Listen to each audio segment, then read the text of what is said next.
A new video released by Hezbollah has brought fresh attention to the already tense situation near the borders involving Israel. The group claims the footage shows a precision drone strike targeting the Al-Aqsa military camp in Syrian Golan region. While such claims they are still awaiting independent verification, but you know what? The incident is being widely discussed due to both location that is involved and the type of weapon reportedly used. Ladies and gentlemen, according to the claims, the strike involved a jet powered unmanned aerial vehicle, which, by the way, represents a more advanced category of drone technology as compared to the slower propeller driven system typically seen in very similar conflicts. Jets powered drone.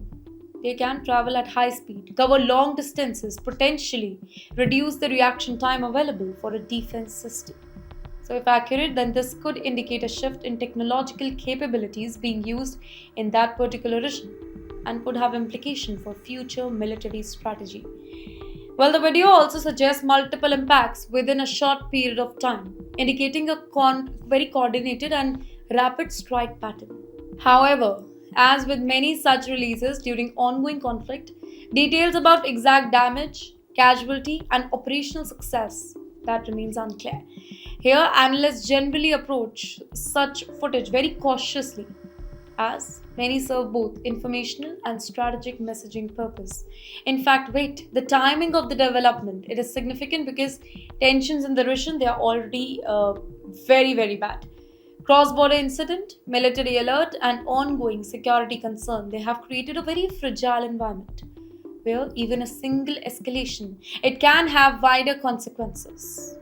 The introduction or claimed use for more advanced drone system it adds another layer of complexity to an already sensitive situation.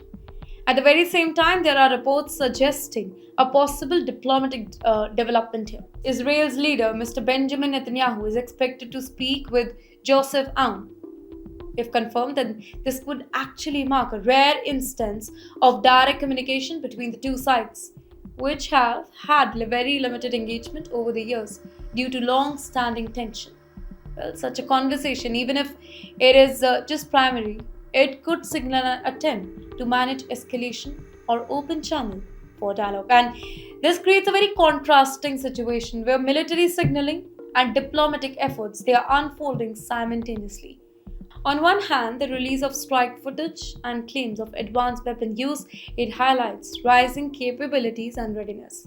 And on the other hand, the possibility of direct talks suggests that there might be still a space for de-escalation and negotiations.